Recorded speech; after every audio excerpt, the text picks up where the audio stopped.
Thanks everybody for inviting me. As usual, along the way, if you have questions, please ask them straight away. Don't hold your questions for the end.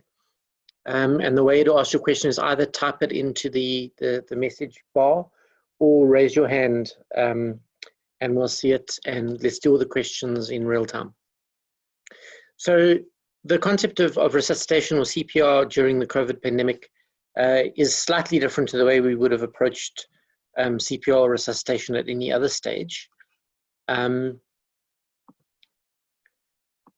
I'm going to base most of what I say on the Resus Council's May 2020 algorithm that they released on resuscitation in COVID. I'll show you the link a little bit later. It's one of a couple of COVID-specific resuscitation algorithms released across the world. The Europeans released one, the Americans released one, and then Southern Africa, they also released one.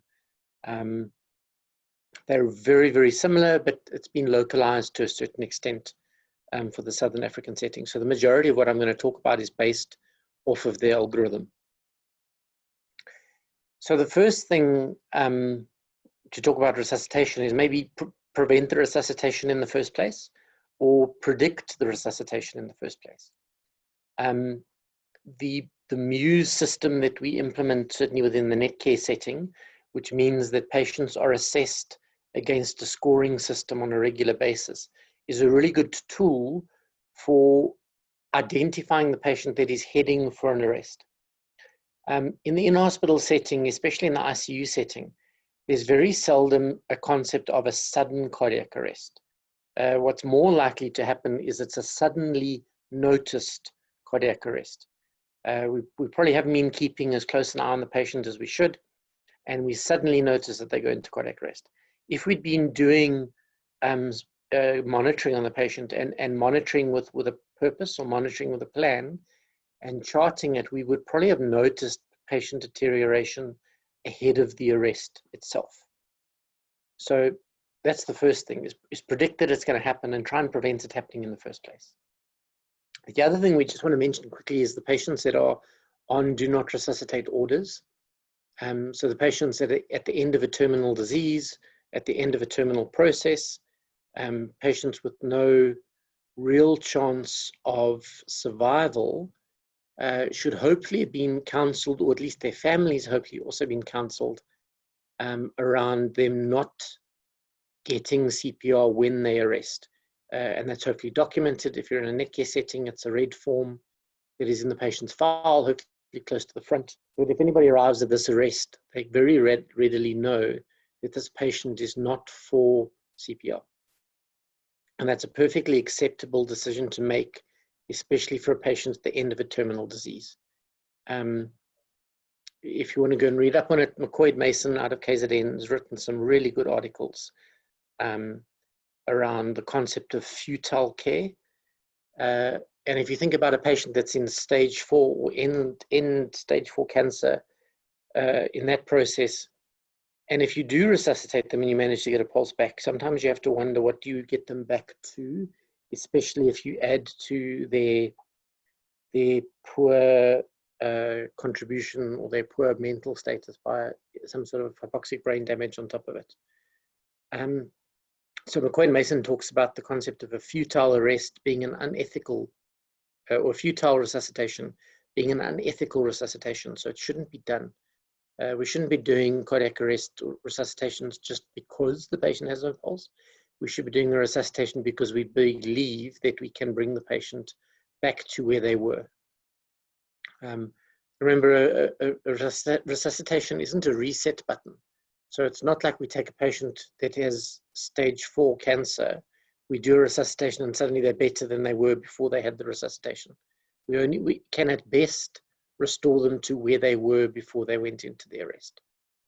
So that's really what's important before we even get to the arrest itself, is to kind of predict it to a certain extent, and then also to know which are the patients that should not get resuscitation attempts. In the algorithm, the first step that they talk about there is preparation and hazards.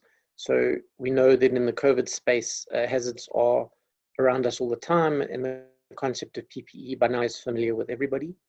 And a resuscitation should be considered an aerosolizing procedure. Just about all of the procedures that we're going to do, chest compressions, airway maneuvers, will be aerosolizing. So the team should be, or should first be, donning correct PPE. They've quite ambitiously said there should be available pre-arrest teams so that you don't delay PPE donning. That's a little bit difficult, but there should be people around that are donned in the correct PPE. And if they're not wearing the correct PPE, the resuscitation should not start, or those people should certainly not participate in it.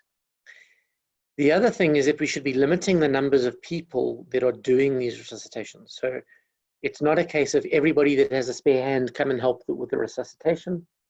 We should be saying, well, I only need so many people. I only need a chest compressor, somebody to look after the airway, maybe one person to look after the monitor and the IV line, or maybe the drugs. But we're going to try and reduce the number of people, certainly in the room, and especially in direct contact with the patient, just so we're limiting the risk to the staff when we're dealing with the situation.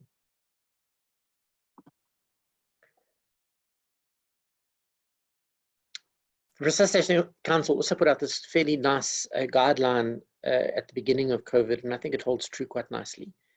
And that is, in hospital, we need to understand that if the patient is a COVID patient, in other words, they're in for their COVID and maybe they developed a pneumonia,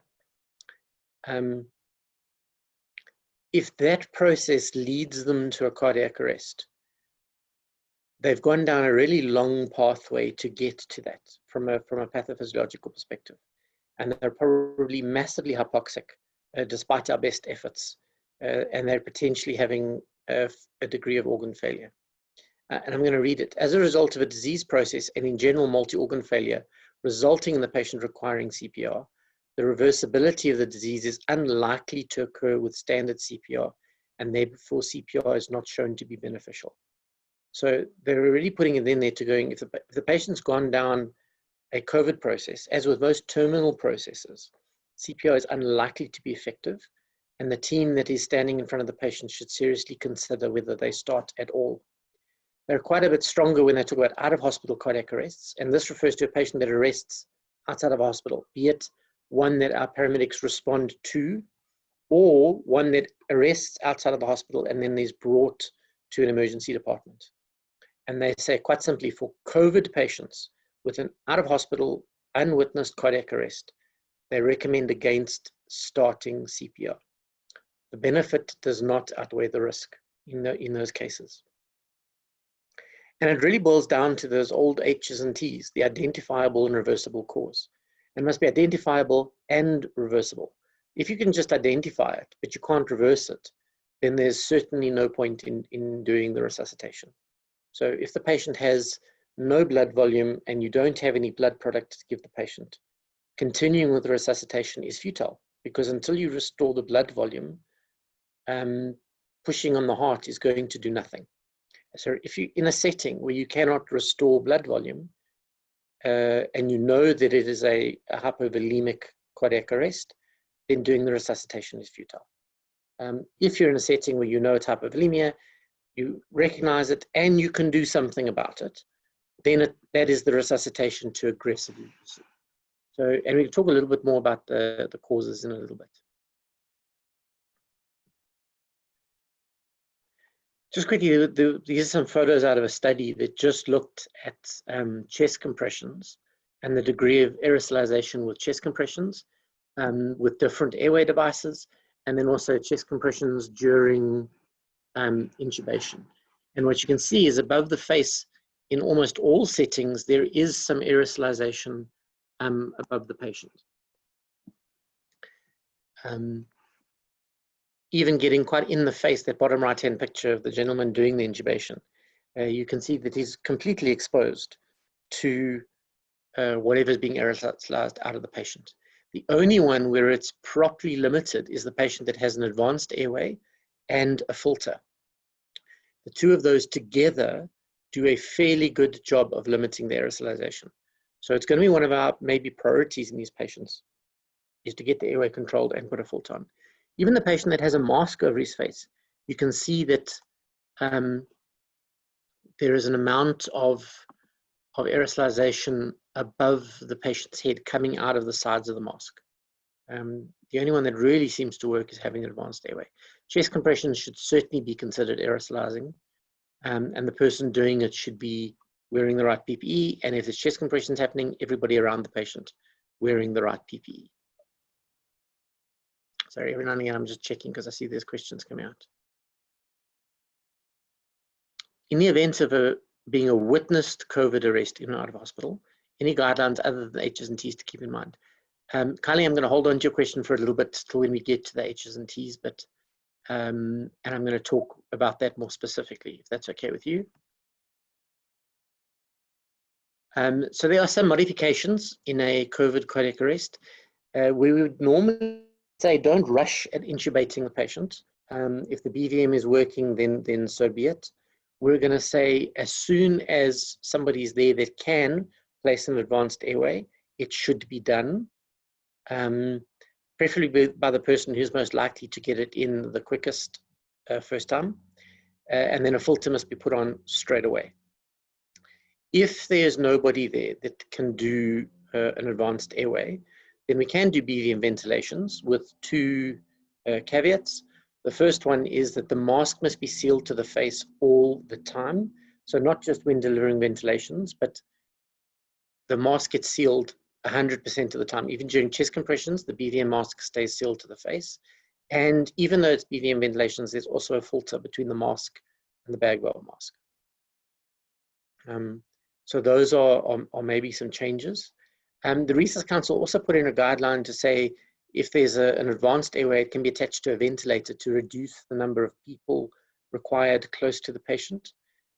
Just be cautious when using ventilators during cardiac arrest, because you've got to make sure that your PEEP is set to 0, and ideally you're just doing volume delivered breath or volume delivered time cycled breaths. So no fancy ventilation modes during cardiac arrest. PEEP to 0 and just giving volume like a BVM would do if you decide to do that. If possible, even if there's any sort of leak with the advanced airway, you can still put a mask on just to cover the face to try and reduce the risk to the rescuers all the time. And there was an interesting suggestion to modify around the shockable patient, and that is that if you have a patient that is shockable, obviously we always want to defibrillate them as soon as possible, but what if you're waiting for the team to don their correct PPE?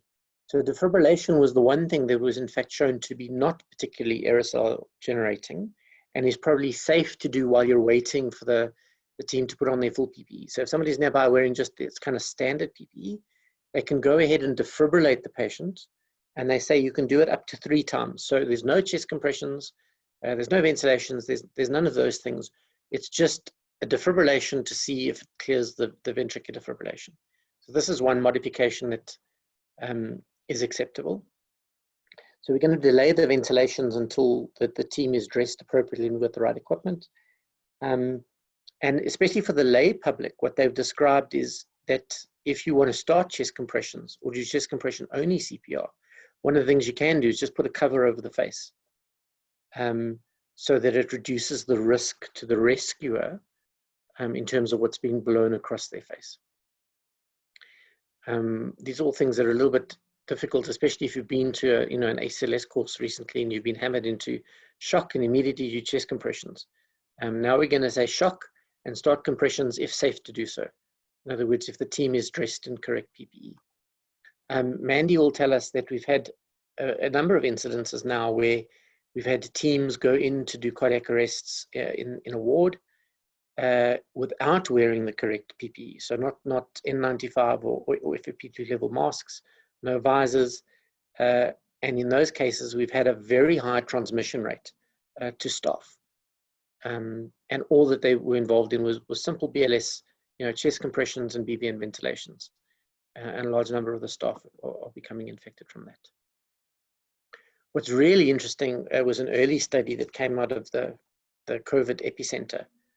And what they showed is a very, very low survival rate from CPR.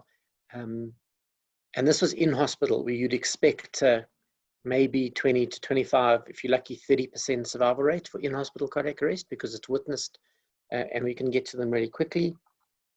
They saw one patient in 136 surviving to go home. And that kind of speaks to what we've already mentioned, and that is that if a patient is arresting at the end of a COVID infectious process, it's very unlikely to be successful. And this is one of the first studies. There are a couple more, and they're generally showing similar things. So just some terminology that I want to bounce around, because it speaks to some of these concepts. And the first one is different phases of resuscitation. So they talk about the electrical phase, then they talk about the metabolic phase, and then different phases of resuscitation. The electrical phase is particularly the phase where the patient it's an acute arrest, so usually linked to a myocardial infarction, sometimes due to a hypoxic event, and it usually goes into a ventricular fibrillation and maybe a pulseless ventricular tachycardia. And the treatment is electrical, so they're going to be being defibrillated.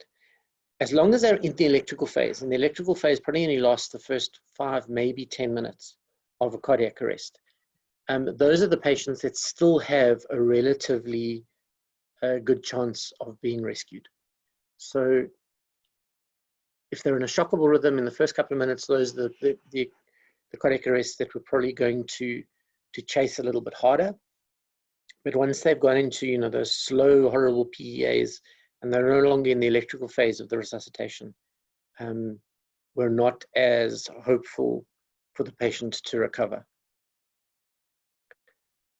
In terms of reversible causes, so there's a couple of ways of approaching reversible causes, and I think I've got the list coming up not very well at the bottom of the next picture. But those of you that have ever seen any of these algorithms or any of the AHA algorithms, remember there's a whole bunch of H's and T's, 5, 6, or 7, depending on who's teaching the course.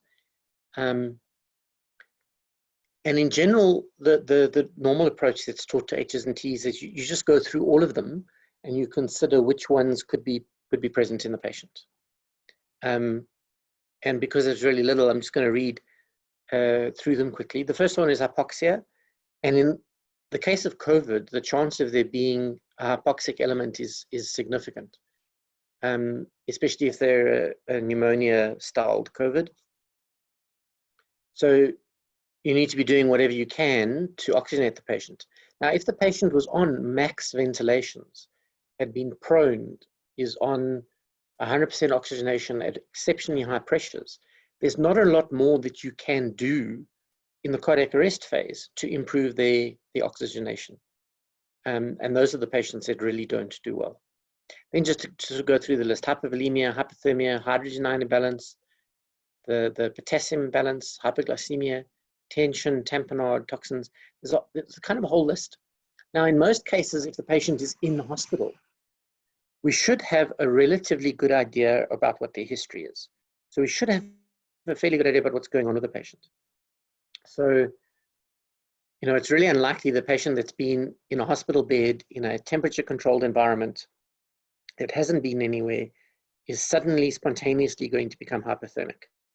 So when you're thinking about H's and T's, that shouldn't be near the top of your list. They always say that common things happen commonly.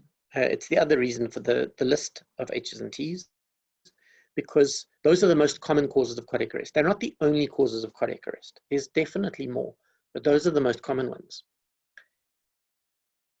But start with clinically assessing the patient in front of you and considering the history. And there's a couple of tools that can maybe guide you to getting to the cause a little bit quicker, other than history. And again, we're going to be saying that the majority of these patients are either going to be hypoxic, and if they've got a significant infectious process, they may even have elements of sepsis or septic shock, depending on what else is going on. So you may want to assess them for hypovolemia. Now is the time that if you have sort of played with ultrasound in the past, now's the time to become good with ultrasound, because it's quite tricky often to use things like stethoscopes and all sorts of diagnostic tools in a cardiac arrest. But an ultrasound is an easy tool to use in a cardiac arrest. It can tell you about reversible causes. So you can go and look at the inferior vena cava and see kind of how it's behaving, how full of fluid it is, as a bit of a thumbsuck assessment of the vena cava.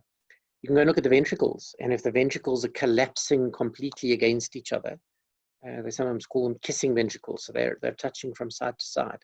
It may also show that there's hypovolemia. And then you've got an indication to give fluid rather than kind of blindly going, well, I think it's that, so give some fluid. An ultrasound is also a very good tool for assessing the kind of cardiac activity. A patient that has nothing happening on the ECG, an ultrasound probe under the chest, and there's no myocardial movement at all, is a dead patient. Unless you've got some very weird reversible causes like severe hypothermia potential. I don't know if I've answered Kylie's question. I just need to read Kylie's question again and just check that I've actually answered it. I kind of answered Kylie's question. She was saying, are there other things to guide other than H's and T's? The one other thing that's spoken about in terms of looking at causes is looking at the ECG. So particularly, again, in the early phases of a cardiac arrest, especially with PEA, the pulseless electric activity, where there is something happening on the ECG, but there's nothing happening with the patient. You can look at the shape of the complex, and as a rule of thumb, narrower complexes will make you think of non-cardiac causes. What I mean by that is, if you're seeing narrow complexes and there's no pulse, think about a tension pneumothorax. Think about a cardiac tamponade. Think about things like hypovolemia. Those are all non-cardiac causes. If they're very wide, kind of horrible-looking QRS complexes, then it's more likely to be cardiac causes. So sick heart muscle. Potassium derangements can also give you really horrible-looking ECGs, and those are more cardiac causes. I think I'm going to leave reversible causes there because otherwise I'm going to carry on for ages because it's quite interesting. The one thing to bear in mind is that from a medication perspective, there's not a lot that is very useful, particularly if it's a hypoxic arrest. The only drug that's going to help them is oxygen. And unfortunately, if you're giving it at 100%, you can't give it at a higher dose than 100%. We know that if it's a hypoxic arrest, things like adrenaline and atropine potentially worsen the situation. They increase the oxygen demand of myocardium and everywhere else. And that obviously in a hypoxic patient just makes the situation worse. So we shouldn't be rushing at drugs, at any of the drugs in a COVID cardiac arrest. If you believe that the driver of the arrest is hypoxia. If you think that there's maybe a sepsis element, then sure, some adrenaline at the patient is maybe something to do, but the majority of these are going to be hypoxic. So I don't want to say don't give adrenaline, but you can hold off of it, delay it a little bit. Certainly don't get stressed if you can't give adrenaline. Focus on the things that are going to make a difference. Good high quality CPR and giving oxygen, getting an airway is far more important than giving adrenaline in those patients. And once we've done those things, so we've sort of aggressively hunted for a shockable rhythm, we've oxygenating the best we can with the best device that we can place, and it doesn't come right, consider terminating early. There's not a lot of literature in terms of how long should you resuscitate for. But I would say certainly that unless it's a patient that is sort of getting a pulse back, losing a pulse, getting a pulse, losing a pulse, and sort of going on and on and on, doing a resuscitation for 40 minutes, 50 minutes, an hour is futile, certainly.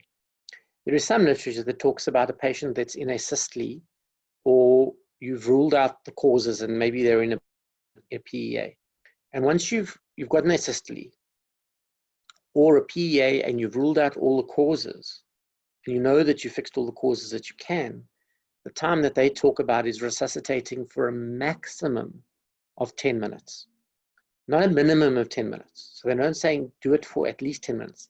They're saying do it for no longer than 10 minutes. Sometimes what happens is when we enter into a cardiac arrest situation, there's a degree of panic going on around us.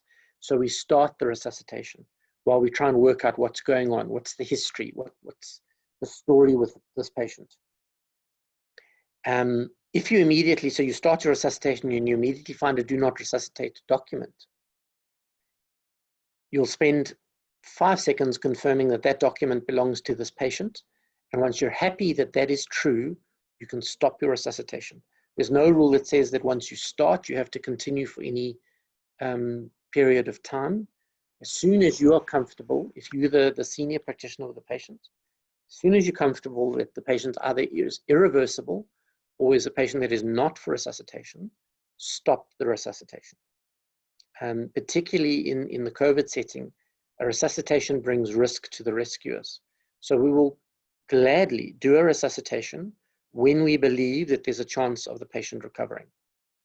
But if we believe that there's no chance of a recovery, we will not do the resuscitation. And unfortunately, this often leads to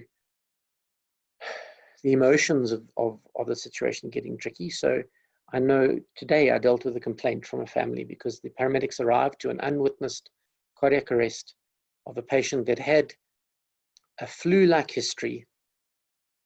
And their first rhythm when they assessed the patient was an asystole, and they elected to not resuscitate. And the family was very upset with them. Unfortunately, it's the reality of the situation. They, and I believe they were correct, assessed the patient to be a futile resuscitation, and they elected to not do it. I would support them in that decision. And I think whether it's in or out of hospital, the decisions should be made in the same fashion. The one thing that always gets to us is pediatrics. And the reason it gets to us is because we're human and we have emotion. A pediatric patient that has COVID and goes into cardiac arrest will have gone through exactly the same pathophysiological process as an adult. And they don't have better chances of survival. By the time they're hypoxic and they've gone into arrest and they requiring resuscitation, their chances of survival are the same as adults. And as hard as it is, we should be making the decisions the same way we do for adults. And all the parents in the audience are currently wondering what I'm smoking. But unfortunately, it's the honest truth. If you're looking for these algorithms, they're available resus.co.za. And in fact, what they've done is they've gone and put all of the COVID algorithms on the first page. If you're looking for the normal algorithms, they're kind of on a tab further in the website. But the COVID ones are all straight up at the beginning. And they've got the advanced cardiac arrest algorithm. They've also got ones for the general public in the times of COVID. Just remember that these algorithms are not copyright.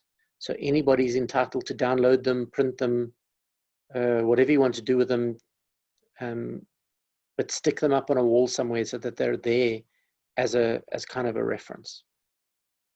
And you'll see I've taken bits out of it. The big block, preparation and hazards, we've spoken about. The hello is just the initial assessment, and then calling for assistance is important. If it's pulseless, they've split it out by saying if it's a single rescuer, cover the face with a mask or a cloth. If it's a team rescue, cover the face with a BVM and keep it sealed with a filter. Start chest compressions, breaths, and as soon as the defibrillator arrives, use the defibrillator. If you're unsure about using the defibrillator, turn it on to AED mode and it will assess the rhythm for you. You don't have to know all of the ECG rhythms if you have, and most modern defibs are able to switch over to AED mode. Use it as soon as it is available. If you're using it as a defib, the challenge we're having is that there's a lot of people working in settings where they may be unfamiliar, and there's a defib there that they've never seen before, and they don't know what the energy settings are. The rule of thumb with a defib is if you want to shock somebody and you don't know the energy settings that you should use for that machine, turn it to the highest energy that it will give you. The risk is if you use too low an energy, it won't work. If you use too high an energy, it will work and they'll have a burn. So rather have it work with a small bit of tissue damage than it's too low and it just does absolutely nothing. Maybe just some concepts that I'm going to pick out of the right-hand side, and I'm going to focus on the one that says advanced considerations. Correct the cause as soon as possible. That's probably going to be the biggest thing out of any cardiac arrest, and especially now, is hunt for the cause. Avoid prolonged resuscitation. Unless it's a cause that needs some time to fix. So if the patient is hypothermic, we've got a patient in front of us and the temperature is 30, and we believe that they got cold and then went into cardiac arrest, then that resuscitation is going to carry on until we warm them up. But that's because we're dealing with a cause. If we have a patient that has a potassium of 1, and we believe that the arrest may well be due to their hypokalemia, we'll resuscitate them while we supplement the potassium. And that may take a bit longer, but then we're doing it for a reason, because we're dealing with a reversible cause. We're not just resuscitating and kind of hoping that something works along the way. Get access, and one of the bigger reasons to get access is also to do a gas, whether it's an arterial or a venous gas, because a whole bunch of your H's and T's or your reversible causes are found on your gas. So for in-hospital cardiac arrest, doing a gas quickly at the beginning helps us find or rule out a whole bunch of potential causes. Just by way of a note, if you've done a gas in a cardiac arrest, the next time to do a gas, in other words, the time to do the second gas, is about 2 minutes after you get a pulse back. Repeating blood gases during the cardiac arrest is a waste of time. The perfusion is so bad that the status is not going to change, or it's not going to be accurate in terms of what's happening. So only ever do 1 blood gas during a cardiac arrest. The next one is 2 to 3 minutes after you get a pulse back. They've mentioned their early intubation with a filter, and it must be a viral protection filter. Now, the majority of filters that we find in South Africa are viral protective, so we're usually okay with that. And notice that adrenaline is like at the very bottom on the right-hand corner, tucked away. So they've really given it a place of least prominence in the algorithm, and they've done it deliberately because they're trying to say that we shouldn't be rushing at it. It's not the thing that's going to help us in these patients. It's the thing that once everything else is sorted out and maybe we're busy dealing with H's and T's, possibly we can give adrenaline. They've even used language there that says, consider giving adrenaline and other antiarrhythmics. They're not even saying give adrenaline, they're saying consider giving adrenaline. And that's in line with all of the international guidelines now around adrenaline that are saying consider adrenaline. Unless it's a cause that is readily going to respond to adrenaline. I do want to just talk about the H's and T's because it's something that sorry, I slipped off my slides. It is something that a lot of people can do with a bit of conversation around. The one about hypoxia is easy. How do we fix hypoxia? High FiO2, so a high percentage of oxygen. And at higher pressures is how we fix oxygenation. We don't fix oxygenation by ventilating faster. Ventilating at an increased rate does not fix oxygenation. All it does is it blows off the CO2. Hypovolemia, just remember, replace like for like. So if they've lost 2 liters of blood, giving them 2 liters of ringers is not actually helping the patient. Most of the fluid studies will actually say that if a patient has blood loss, we shouldn't be giving them much more than about 1.2, maybe 1.5 liters of clear fluid. Once you start going past that, you actually make the patient worse. The coagulation systems are interfered with. The oxygen carrying capacity is interfered with. So replace like for like. If it's a major burns patient, hypovolemia from shock or a distributive thing like anaphylaxis, by all means give them clear fluid. But if it's hypovolemia from blood loss, they need blood.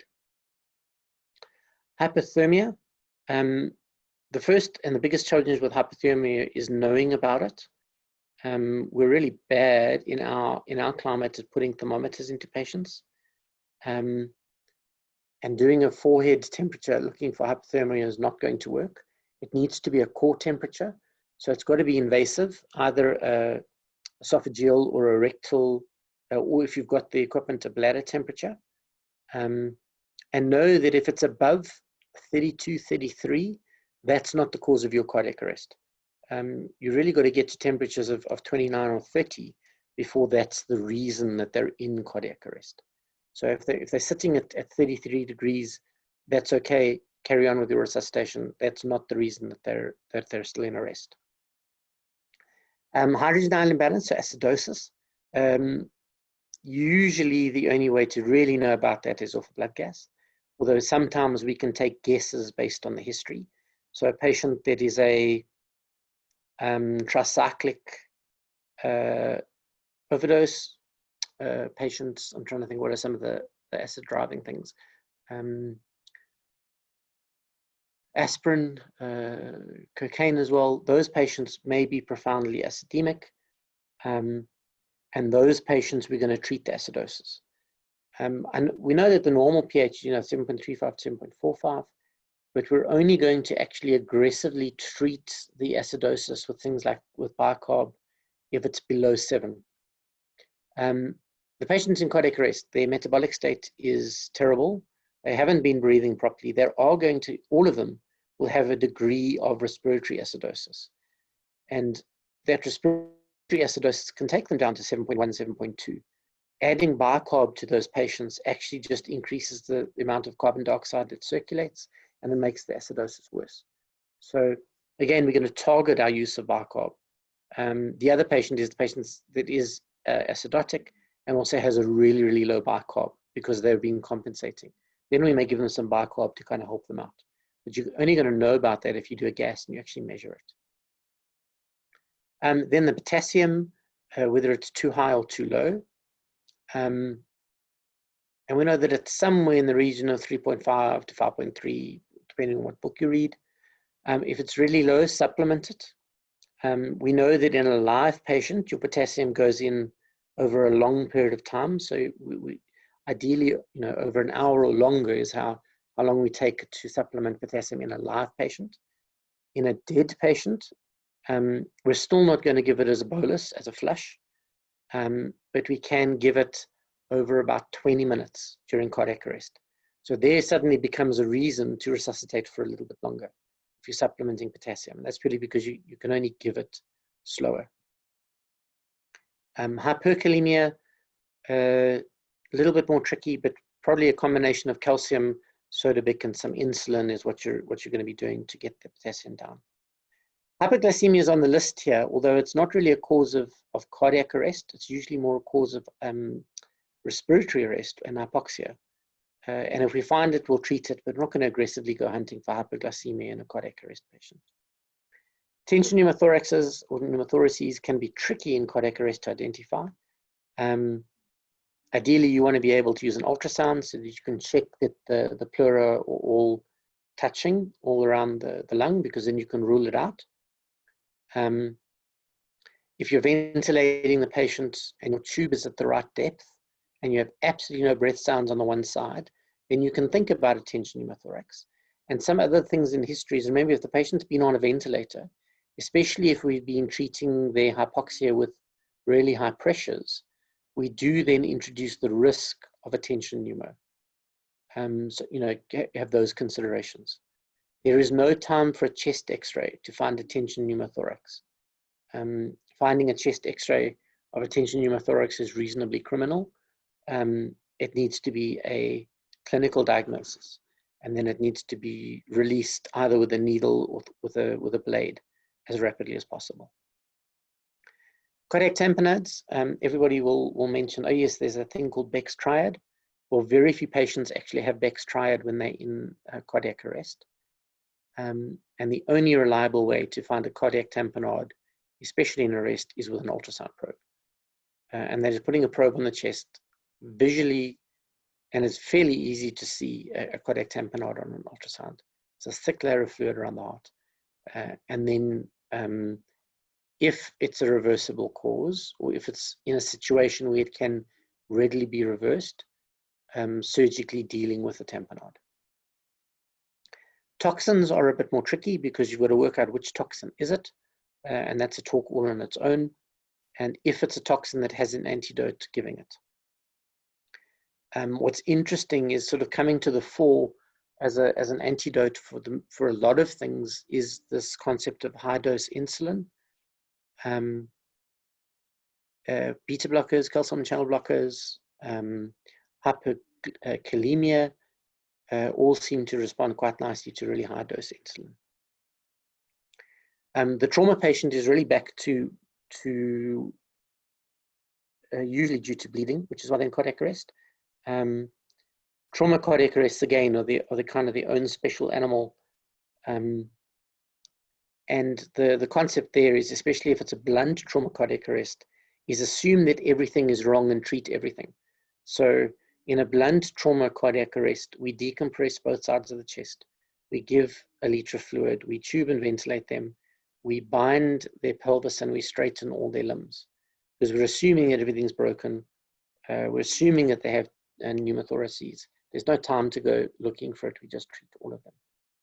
And then the thromboses, the coronary and the pulmonary thromboses.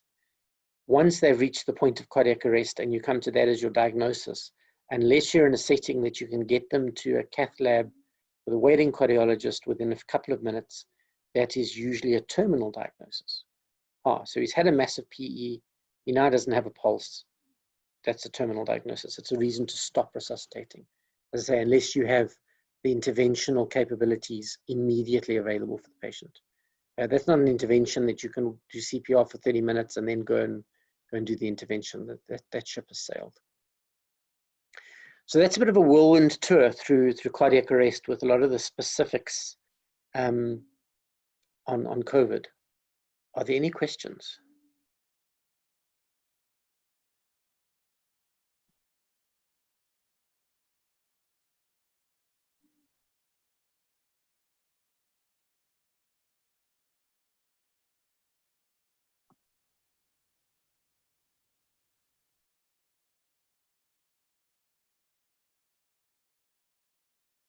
Did that make sense to everybody?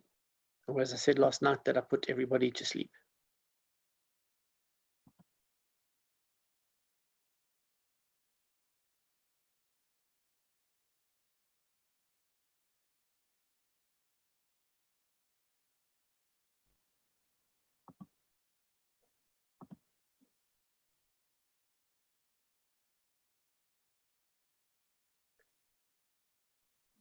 Everybody's gone quiet and...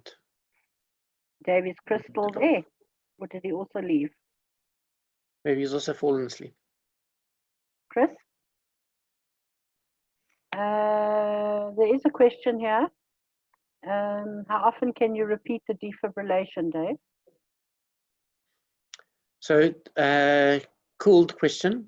Defibrillation should be repeated as long as they're on, as long as they're in a ventricular fibrillation. You can repeat the defib, and you should be doing it every 2 minutes.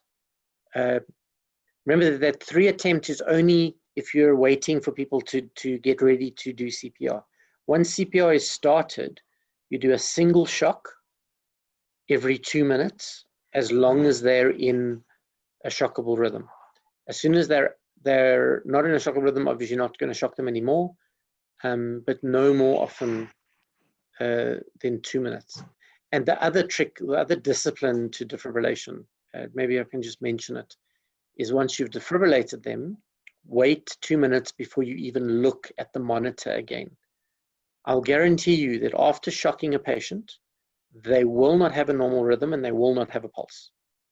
It doesn't happen that way. It's not the movies.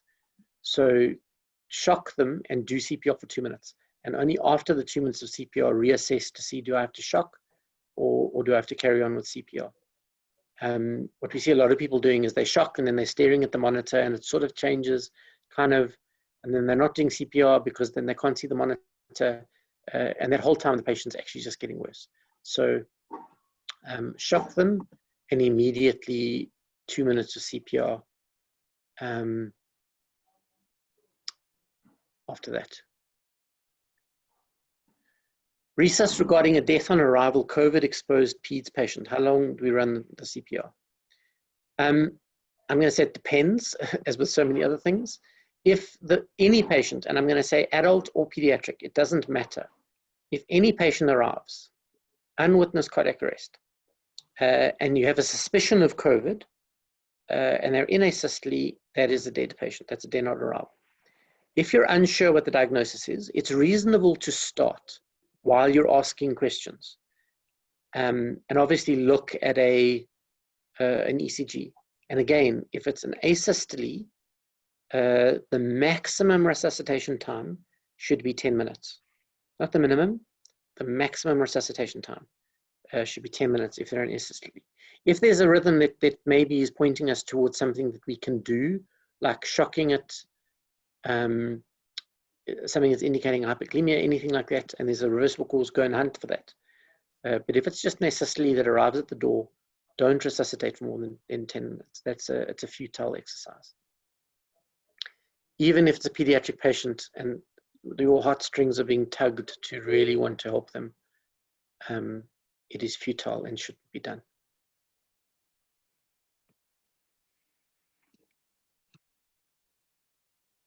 Thanks, Dave. I can see somebody commented there that everybody's very quiet because you're such a brilliant speaker. So, yeah, because it was a wonderful presentation from Gloria. Thanks, Gloria. Okay, cool. Thank you very much. I don't think there are any more questions. Chris, you back? I am. Sorry, I stepped away for a little bit.